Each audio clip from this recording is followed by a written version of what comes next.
All right, welcome back, everybody. Finally, we're just gonna be able to talk about a fight now for a change. I'm not gonna talk about fights that are looming and potentially supposed to happen. We're gonna talk about fights that are gonna happen. That's what we're gonna do today. Big fight this weekend. Everybody knows about it. Everybody's talking about it. Is Jose Ramirez versus Josh Taylor for all the marbles at 140 pounds. Uh, this is a great fight. A lot of people are looking at this fight as a 50-50 fight. Everybody except the odds makers, because the odds makers have installed Josh Taylor as a minus 265, and they have installed Jose Ramirez as a plus 188. Okay. Um, both guys have a reputation for going to war sometimes with their opponents, really imposing their will, fighting battles of attrition with guys, and they break them down. Now, the perception is, and it could be true, may be true, um, that Josh Taylor is the better boxer all around.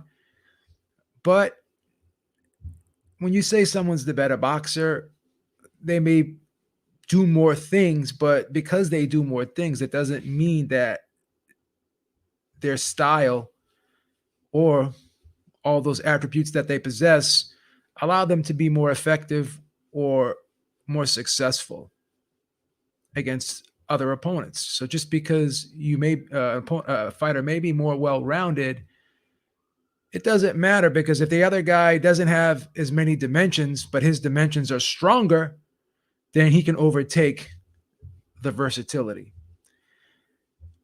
And having a wide array of attributes doesn't mean that a fighter will always use them when he needs to or when he should, because we've seen Josh Taylor go in there against Regis Prograis. He's the bigger, taller man, but he fought that fight in spots up close and in the phone booth. And surprisingly, Regis Prograis in spots outworked him and outfought him on the inside, which I found astonishing, because I thought that was Taylor's game in that fight. And I actually did have Prograis edging that fight out. It was a fight that could have gone either way. And you can argue, if that fight was not in the UK and it was in America, that Prograis may have gotten the nod. I had him edging out Josh Taylor 115 and 113. But the one startling thing that stood out to me in that fight was how Prograis was able to really hold his own in spots, I think, outfight and outwork Taylor on the inside, because Prograis is more of a in and out ambush type guy who moves in circles on the outside and darts in and out. Obviously, very hard to hit with the head and upper body movement, really slick and crafty. But he went to war with Josh Taylor and fought Josh Taylor's fight in spots, and down the stretch, he was winning the battle on the inside, in my opinion. In the second half of that fight, I thought Taylor faded a bit, to be perfectly honest with you. I thought it was an ebb and flow. They went back and forth the first half, but I thought Prograis made a little bit of a run late. I think I gave him two or three of the last three rounds on my card, if I can remember. And I thought he finished the fight strong. Now, both Ramirez and Taylor had a tougher than expected fight against former WBC junior welterweight champion Victor Postal. But the thing is with Ramirez, to me, even when he's being outboxed, like against Maurice Hooker, he was having some issues early with Hooker's range and his ability to fight on the outside. Even when he struggles, he has a way to just flip the switch, turn it up, and just impose his will and just wear guys down. So in other words, you can only box this guy for so long, and his pressure just becomes too much for guys, and he tends to make guys wilt under that pressure and that aggressiveness that he brings. Neither man, in my opinion, is a defensive specialist. It's not hard to get to either man. But to me, Ramirez seems to take less punishment. Even though he may get hit, he seems to take less punishment because he tucks his chin, rolls shots, gets low. A lot of times he gets underneath shots and they're grazing him. Where Taylor, even on the inside, to me, has a tendency to square up and stand straight up. He stands straight up and he gives you his body. And a lot of times when he's backing out to reset, he backs up straight and doesn't always properly gauge the distance properly. He may think he's all the way out and he's not. And because of that, he'll get tagged while he's on the outside moving out. On the way out, he'll get tagged. So that's the difference. You know, both guys can be touched, but I just think that Ramirez takes the shot, takes less punishment because of the way he protects himself by tucking his chin, kind of fights out of a more sturdy construct than Josh Taylor, who tends to kind of be a little bit herky-jerky and keeps the hands down low a lot and stands straighter up and squares up more. Whereas Ramirez is more tight, compact, gets low. Both guys are 5'10". Both guys have long reaches. Ramirez 72, Taylor 73.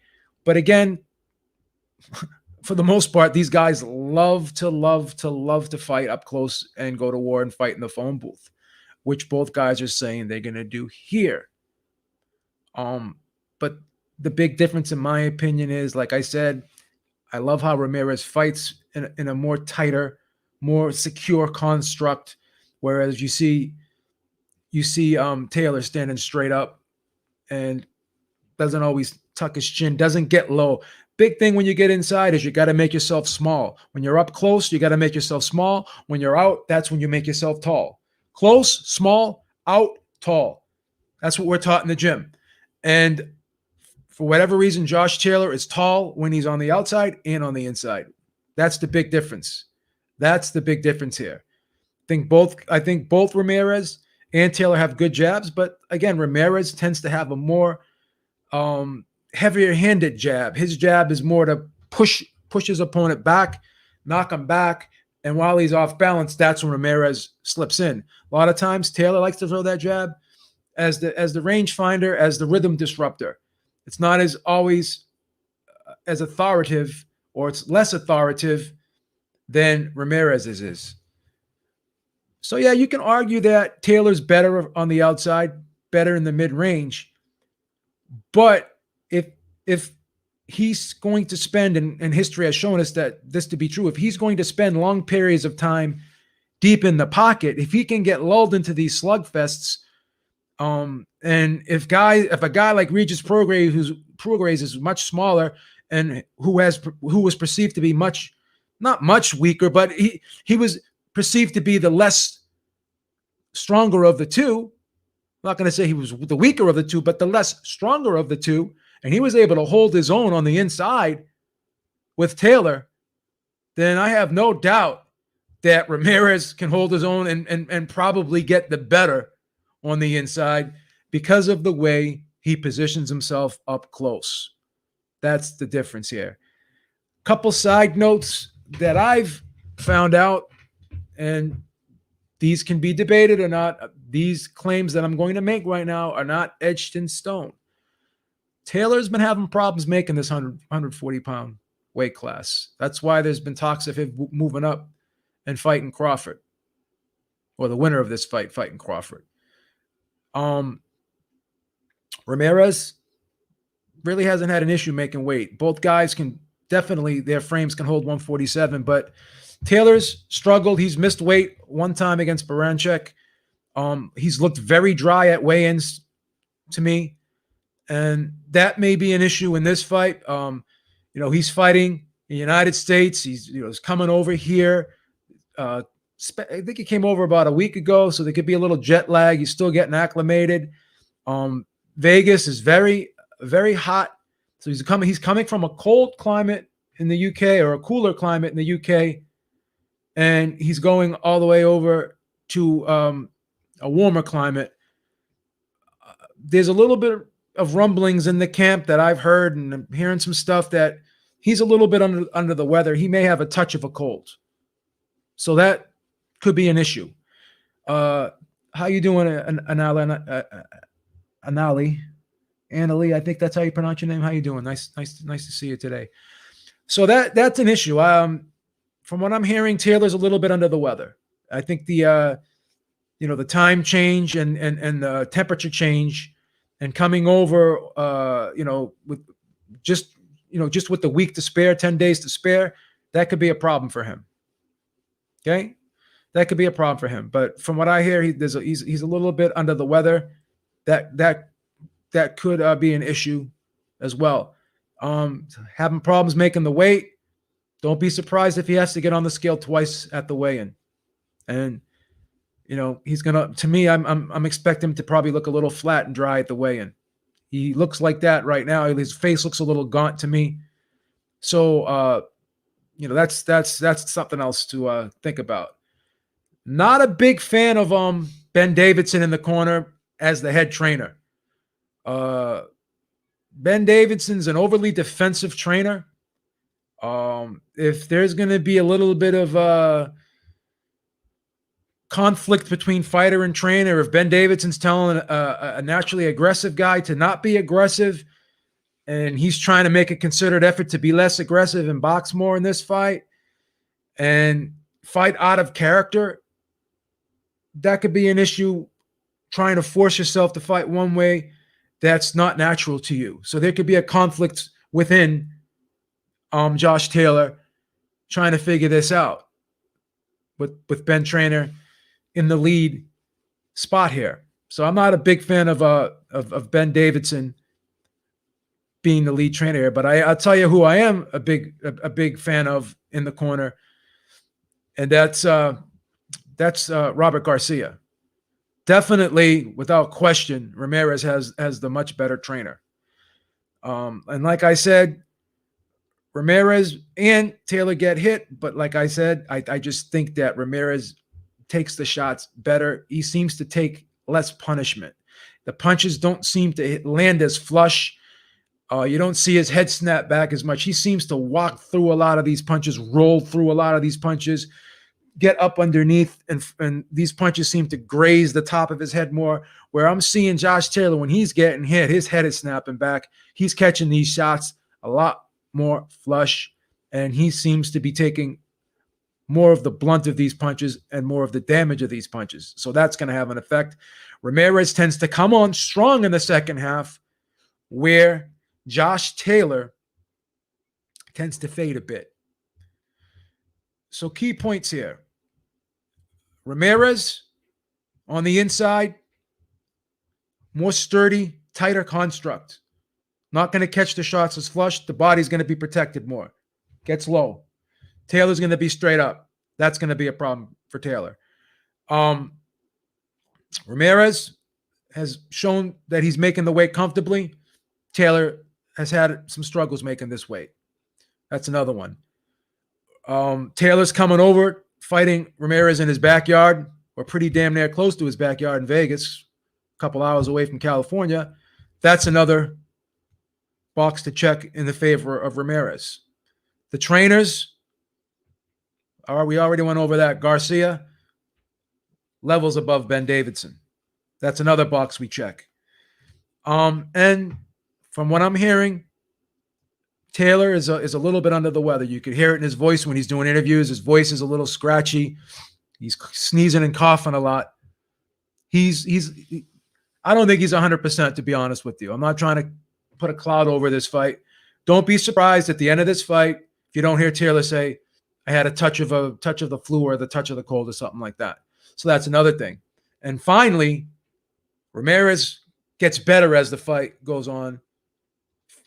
He fights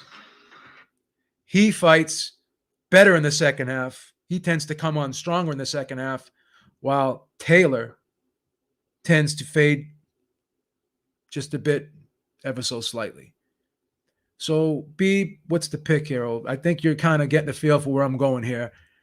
I'm taking Ramirez with the plus 188.